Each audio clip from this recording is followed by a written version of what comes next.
안녕하세요. 반갑습니다. 이제 오늘부터 우리는 여호수아서를 함께 예수대학 시간에 살펴보면서 이제 여호수아서 안에 담겨져 있는 많은 신학적인 교훈들과 또 이제 구속사적인 개관들 그리고 이를 통해서 우리의 현대 세대 가운데에 어떠한 유익과 교훈을 줄 수 있을지에 대해서 함께 살펴보려고 합니다. 자, 여호수아서에 대해서 우리가 간략하게 좀 살펴보면서 이제 오늘 첫 시간을 한번 시작해 봤으면 좋겠습니다. 이제 여호수아서는 모세의 뒤를 이은 여호수아가 이스라엘 백성들을 이끌고 가나안의 약속의 땅에 들어가는 역사를 담고 있는 책입니다. 모세 오경이 약속의 땅을 바라보는 것으로 끝났다면은 이 여호수아서는 드디어 이제 그 약속의 땅에 들어가는 이야기로 시작됩니다.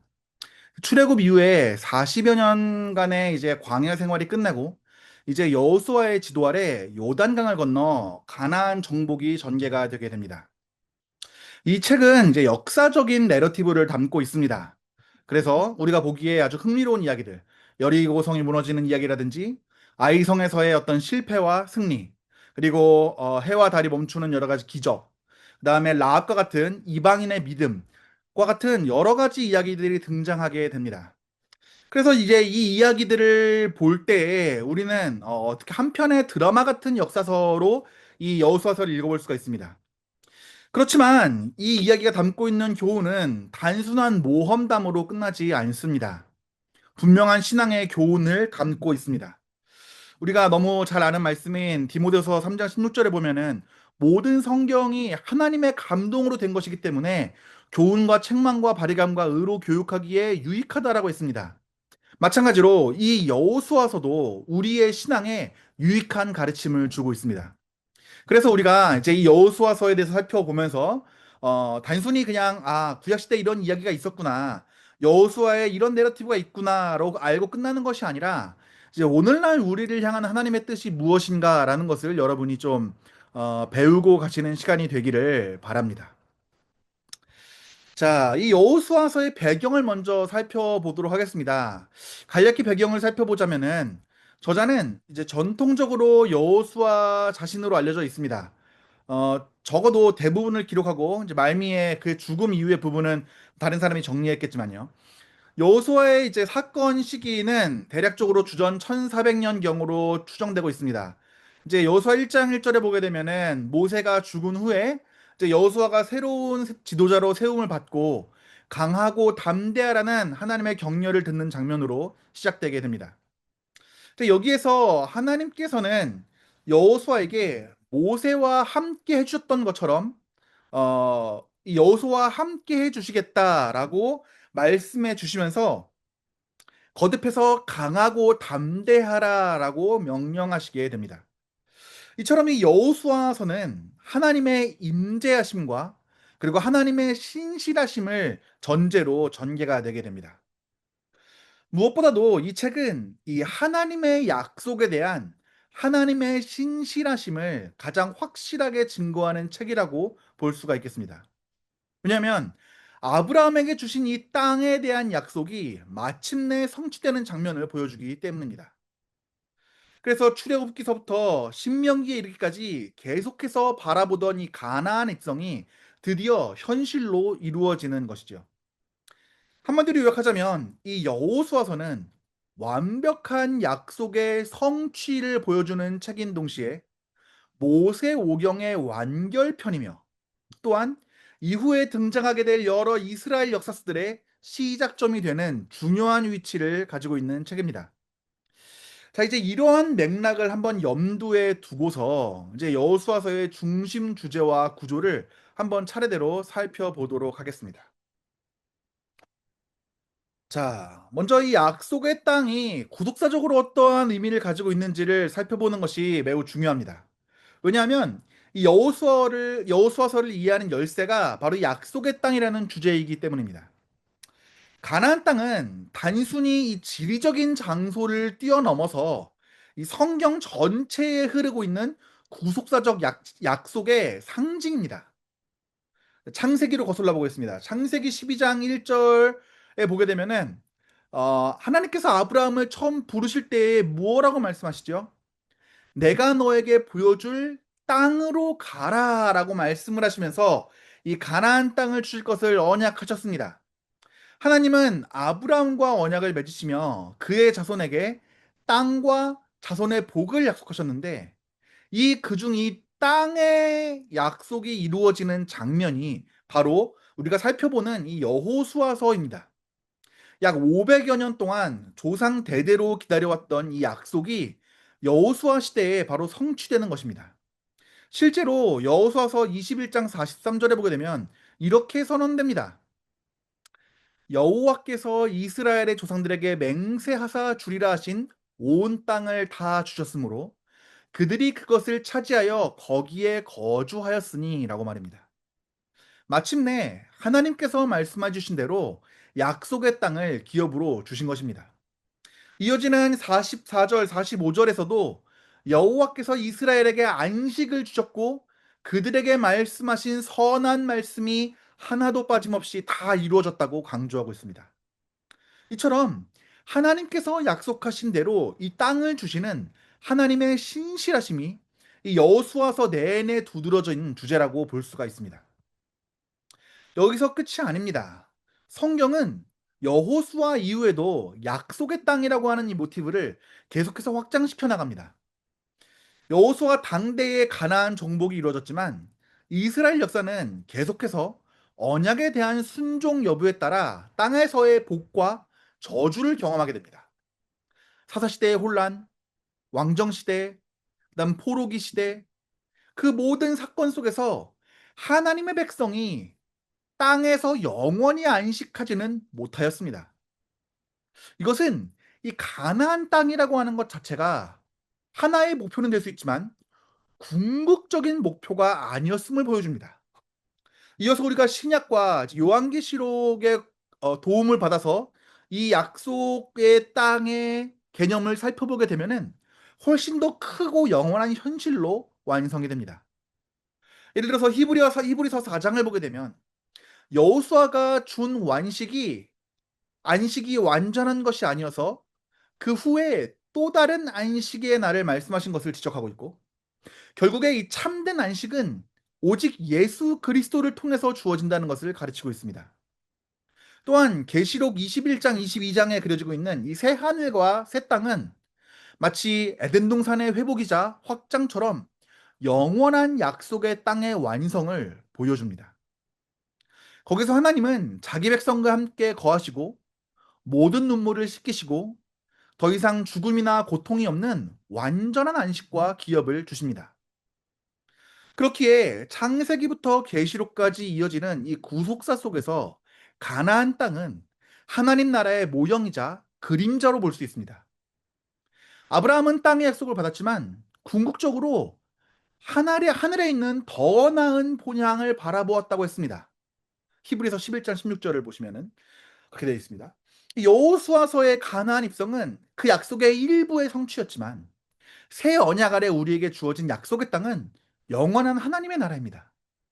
그렇기 때문에 이 여호수아서는 예표적으로 하나님 나라에 들어갈 이 하나님 백성의 구원 여정을 보여주는 것입니다.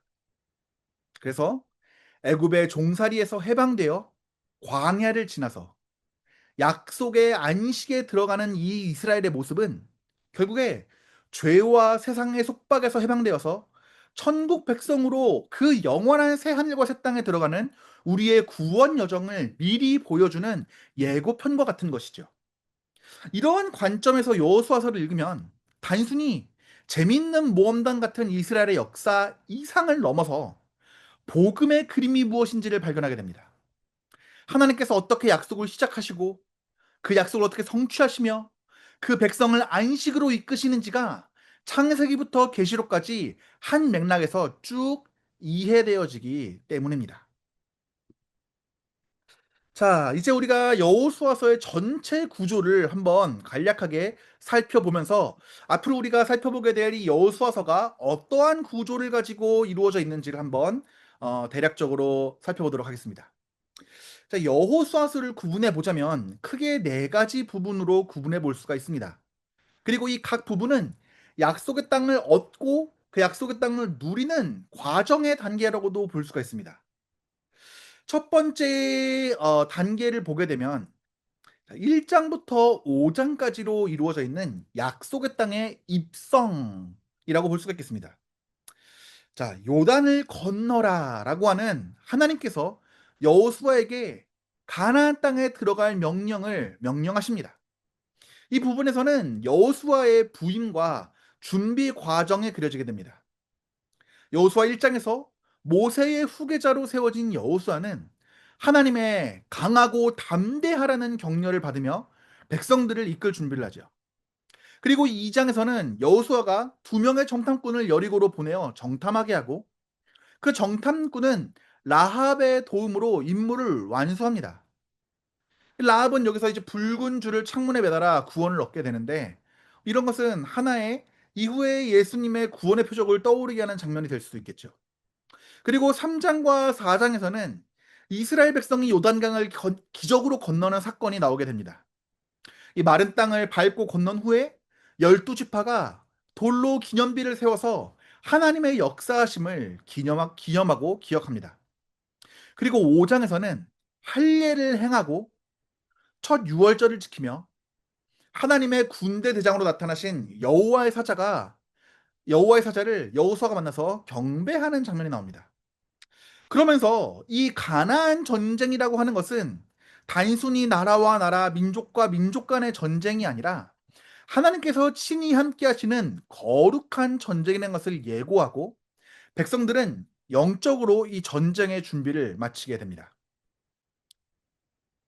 자, 그리고 나서 이제 두 번째 구조는 약속의 땅을 정복하는 본격적인 정복 전쟁의 기록입니다. 가나안 땅을 취하라는 것이죠. 가장 먼저 여리고성 함락이 6 장에서 다루어집니다. 이스라엘이 인간적인 무력이 아니라 믿음과 순종으로 성 주위를 돌고 하나님의 기적으로 성벽이 무너져 내리는 유명한 이야기를 보여줍니다. 그리고 이어지는 7 장과 8 장에서 아이성 전투가 나오게 됩니다. 처음에는 아간의 범죄와 또한 인간들의 교만함으로 패배하게 되지만, 회개와 정결 이후에 다시 공격하여 승리하게 됩니다. 그래서 이 사건은 하나님을 떠나 죄가 있을 때에는 승리할 수 없지만, 회개하고 다시 정결해져서 하나님을 의지할 때 하나님이 승리하게 하신다고 하는 교훈을 독자들에게 전달해 줍니다. 또한 9 장에서는 기브온 주민이 이스라엘을 속여서 화친 조약을 맺는 장면이 나옵니다. 이제 여호수아가 하나님께 묻지 않고 조약을 맺는 실수를 하지만 결과적으로는 그 약속을 지켜서 기브온을 지켜주게 됩니다. 자, 약 10 장부터는 남부 가나안의 여러 왕들이 연합하여 이 기브온을 치러 오니까 이스라엘이 기브온을 도로 가서 싸우는 남부 정복 전쟁이 벌어지게 됩니다. 이때 여호수아가 태양과 달이 멈추게 해달라고 기도하였고, 하나님께서는 그 기도를 들으셔서 해가 지지 않는 기적이 일어나게 됩니다. 결과적으로 이스라엘은 큰 승리를 거두고 남부 지역의 여러 왕들을 무찌르게 됩니다. 그리고 이어지는 11장에서는 하솔 왕을 중심으로 하는 이 북부 정복 전쟁이 그려집니다. 하나님께서는 북부 연합군도 여호수아의 손에 넘겨주시면서 최종적으로 가나안 전역의 주요 거점들이 제압되게 됩니다. 12장에서는 여호수아가 무찔러 진멸한 가나안 왕들의 목록이 쭉 열거되면서 정복 전쟁의 성과를 총정리합니다. 그래서 남쪽의 왕 다섯, 북쪽의 왕 여러 명 이렇게 도합되어서 총 31명의 왕들을 정복했다라고 기록이 되어집니다.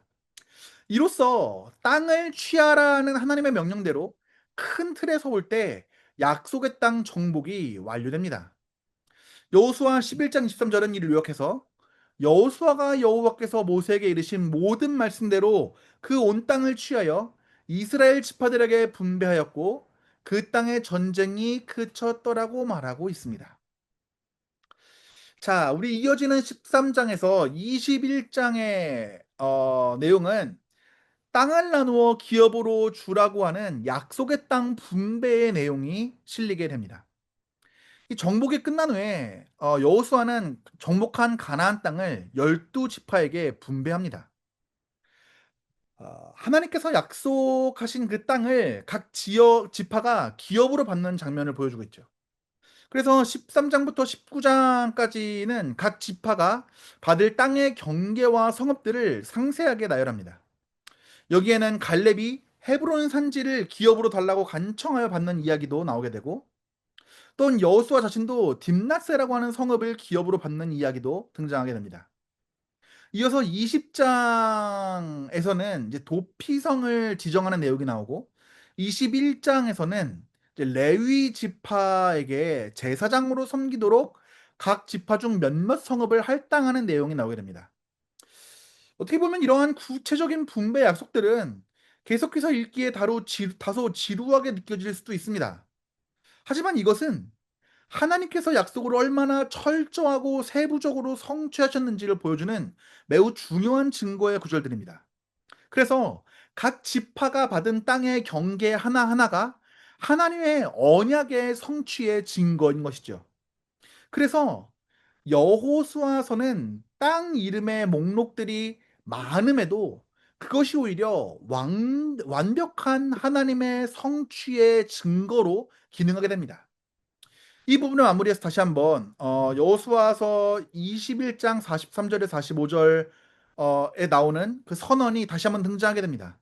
그래서 하나님께서 약속하신 온 땅을 다 주셨고 이스라엘에게 안식을 주셨으며 여호와의 모든 선한 말씀이 하나도 남지 않고 다 응하였다라고 어 이제 선언이 되게 됩니다. 그래서 하나님 편에서는 약속이 완벽하게 이루어진 것입니다. 그리고 이어지는 22장에서 24장의 말씀은 이제 약속의 땅에서의 삶과 언약의 갱신에 대해서 이야기가 나오게 됩니다. 이 마지막 부분은 여호수아의 지도자 사역의 결론부라고 말할 수가 있습니다. 이 땅을 분배받은 후에 이스라엘 백성이 그 땅에서 어떻게 살아가야 하는지에 대한 이야기와 이제 그 여호수아의 고별 설교 그리고 언약의 갱신이 기록이 되게 되죠. 먼저 22장에서 요단 동쪽 땅을 기업으로 받았던 르우벤, 갓, 그리고 므낫세 반지파가 자기 기업으로 돌아가는 장면이 나오게 됩니다. 이들은 요단강 가까이에 커다란 제단을 쌓았는데 서쪽 지파 사람들은 그것을 보고 동쪽 지파 사람들이 하나님 외에 다른 제단을 세웠다고 오해를 해서 전쟁 직전까지 긴장이 높아지게 됩니다. 그러나 알고 보니까 이 제단은 증거의 제단으로 요단강에 갈라져 있어도 우리는 여호와를 섬기는 한 민족이라는 것을 증거하기 위해 세운 것이었습니다. 오해가 풀리자 온 족속은 함께 여호와를 찬양하며 화합하게 됩니다. 이 일화를 통해서 이 약속의 땅에서 공동체가 연합하는 것과 순결하게 하나님을 섬기는 예배가 얼마나 중요한지를 보여주게 됩니다. 이제 이어서 등장하게 되는 23장과 24장에서는 여호수아의 마지막 권면과 이스라엘의 언약의 갱신이 나오게 됩니다. 23장에서는 여호수아가 이제 노년의 이스라엘 지도자들을 모아놓고 유언과 같은 고별 설교를 합니다. 여호수아는 과거에 하나님께서 어떻게 대적들을 물리치시고 약속을 지켜주셨는지에 대해서 상기시키면서 앞으로도 오직 하나님께 충성하고 가나안의 우상과 타협하지 말 것을 강력하게 권면합니다. 만약 그들이 하나님의 언약을 어기고 우상을 섬기게 되면은 그들이 얻게 된 이 땅에서 다시 멸망을 당하게 될 것 또한 경고하게 됩니다. 이제 마지막으로 24장에서 여호수아는 세겜의 온 백성을 다 모으고 하나님과 이스라엘 사이의 언약을 갱신하는 역사적인 예배를 드리게 됩니다. 그는 아브라함 때부터 시작된 구원의 역사를 쭉 되짚으면서 백성들에게 결단을 촉구합니다. 너희가 오늘 섬길 자를 택하라. 오직 나와 내 집은 여호와를 섬기겠노라 라고 하는 이 위대하고 유명한 선언이 여기에서 등장합니다. 그러자 온 백성은 여호와만을 섬기겠다고 맹세하고 여호수아는 그들의 언약의 갱신을 증표로 큰 돌을 세워서 증거로 삼게 합니다. 이로써 이스라엘은 약속의 땅에서 언약 백성으로서의 다짐을 새롭게 하게 됩니다. 여호수아서는 여호수아의 죽음 소식과 함께 대제사장 엘르아살의 죽음, 그리고 애굽에서 가져온 요셉의 유고를 세겜에 장사 지낸 일을 기록하며 끝을 맺습니다. 요셉의 뼈가 가나안 땅에 묻혔다라고 하는 것은 요셉 때부터 시작된 이스라엘의 긴 이방 나그네 생활이 완전히 끝나고 마침내 약속의 땅에서 안식을 얻었다라는 것을 상징적으로 보여줍니다. 참으로 하나님의 언약이 현실에 이루어져서 끝맺음된 순간이다라는 것을 보여주는 것이죠. 자, 이처럼 여호수아서는 땅에 들어감, 땅을 정복함, 땅을 분배받음, 땅에서 하나님을 섬김, 그러니까 입성, 정복, 분배, 언약과 그 갱신에 대한 네 부분으로 구조가 되게 됩니다. 이 구조를 흐름적으로 보게 되면 약속과 그 약속에 대한 성취와 그 약속에 대한 누림과 그 언약의 갱신이라고 하는 흐름으로도 볼 수가 있습니다. 하나님께서 언약하신 것을 성실하게 이루시고 그 이루어진 복을 이스라엘이 누리며 동시에 언약의 책임을 다시 새기는 모습을 보여주는 것이죠. 자, 이런 구조를 통해서 우리가 확인할 수 있는 사실이 무엇이겠습니까? 그것은 바로 하나님께서는 우리와 함께 하신 약속을 반드시 이루시는 분이시고 인간은 그 성취 안에서 하나님께 끊임없이 순종하며 살아가야 된다는 진리를 보여주는 것입니다. 그렇기에 이 여호수아서의 이러한 전개는 이후의 사사기와 역사서로 이어지는 언약의 역사의 토대를 놓는 중요한 전개를 보여주고 있는 것입니다. 자, 이제 우리는 그리스도를 중심으로 성경을 일맥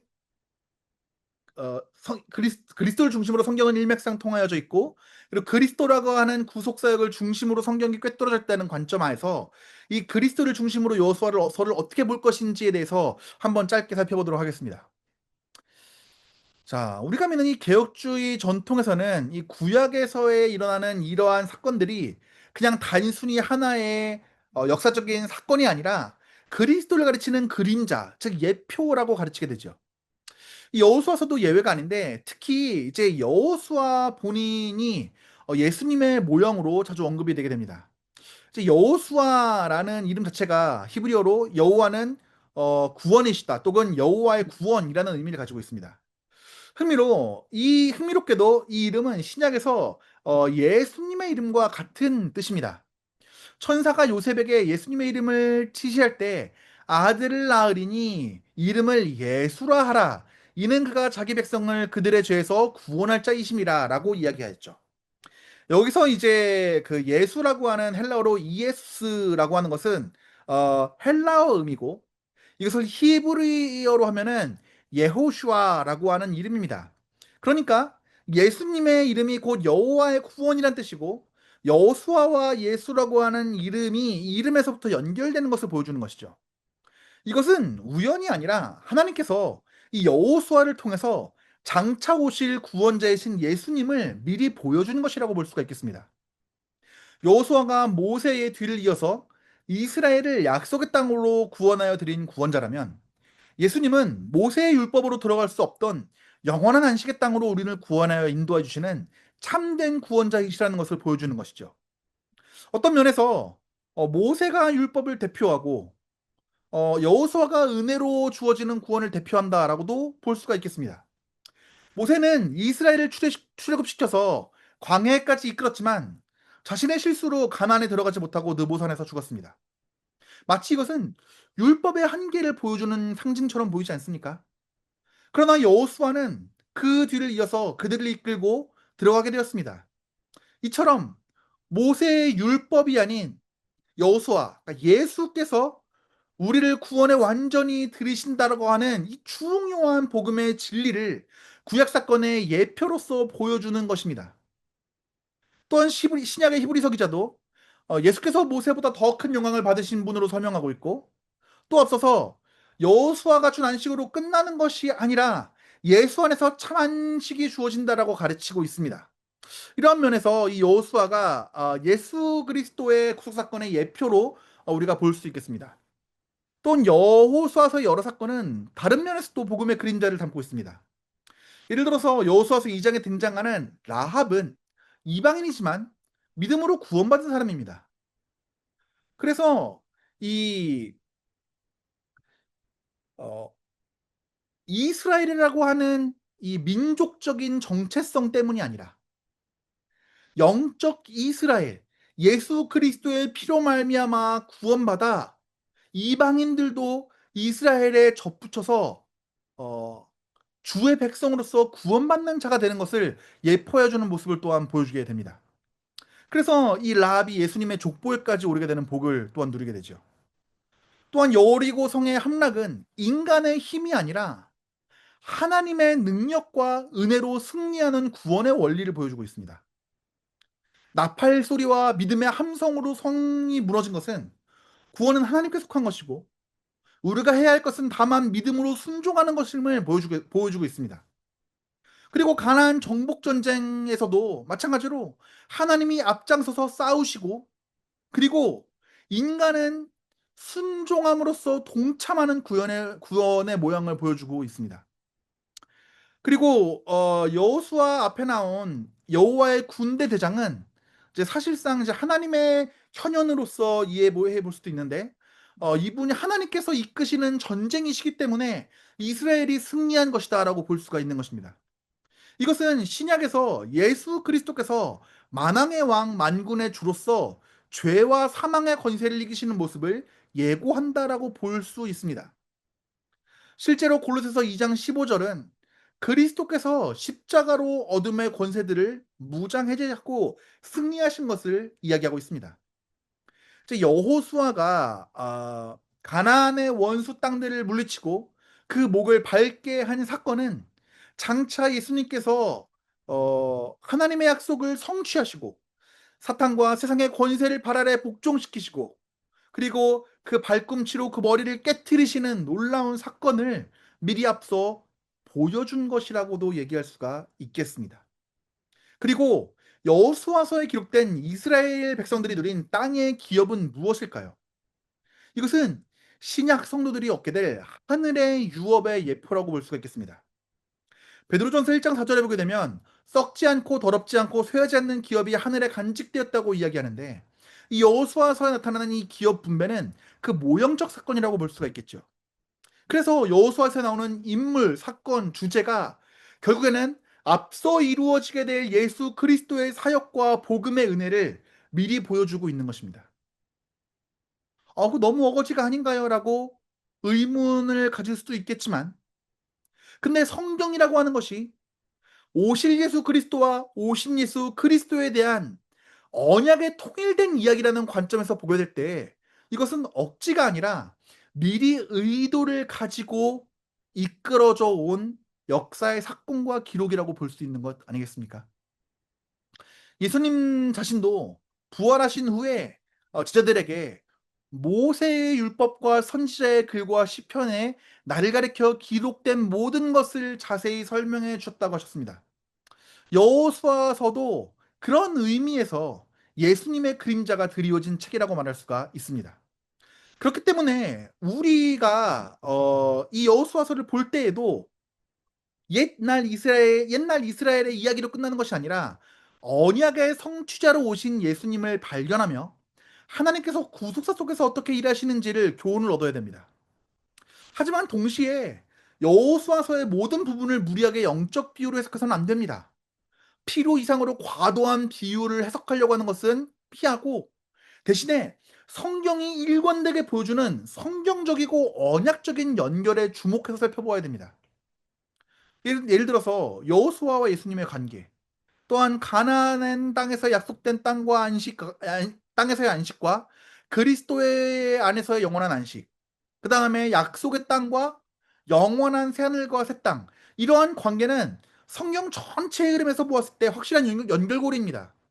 반면에 어떤 특정한 전쟁의 세부 내용, 막 지명 이런 것들을 억지로까지 비유를 찾으려고 하다 보면은 자칫 위험해질 수 있습니다. 그렇기 때문에 우리는 분명한 것, 예수 그리스도의 구원 사역에 대한 예표와 모형과 그 다음에 신약에서의 그 성취라는 큰 줄기 정도로만 이해하면 충분하다고 볼 수가 있겠습니다. 그렇게 볼 때 이 여호수아서의 메시지는 결국 복음의 메시지와 맞닿아져 있다는 사실을 우리는 확인할 수가 있습니다. 자, 결론적으로 보게 되면 이 여호수아서가 전하는 복음과 하나님의 부르심 이라는 우리가 이제 결론을 확인해 볼 수가 있습니다. 이 여호수아서를 통해서 울려 퍼지는 이 복음의 메시지는 한마디로 하자면 하나님은 약속을 지키시는 구원자라는 것입니다. 하나님께서는 아브라함에게 하신 언약을 신실하게 지키셔서 자기 백성들에게 기업을 주셨습니다. 이 과정에서 이스라엘은 자기 힘이 아닌 하나님의 능력과 은혜로 구원을 얻었고 안식을 누리게 되었습니다. 이것은 예수 그리스도를 통해서 우리에게 주신 복음과 정확히 일맥상통합니다. 예수님은 자기 백성을 죄에서 구원할 자로 오셔서 우리에게 죄 사함과 영원한 생명의 기업을 주셨습니다.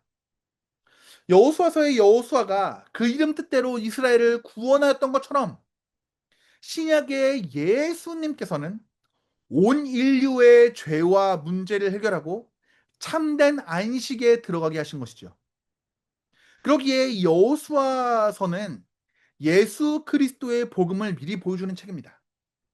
하나님은 여호수아를 통해 구원의 그림자를 이루시다가 때가 참에 예수 그리스도 안에서 구원의 실체를 완성하셨습니다.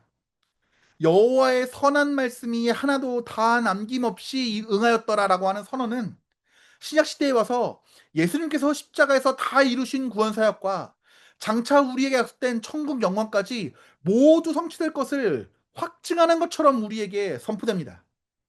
디모데후서 3장 16절 말씀에서 모든 성경이 우리에게 유익하다라고 했는데 특히 이 여호수아서가 우리에게 주는 이 유익은 복음의 확신과 하나님의 약속에 대한 믿음의 격려입니다.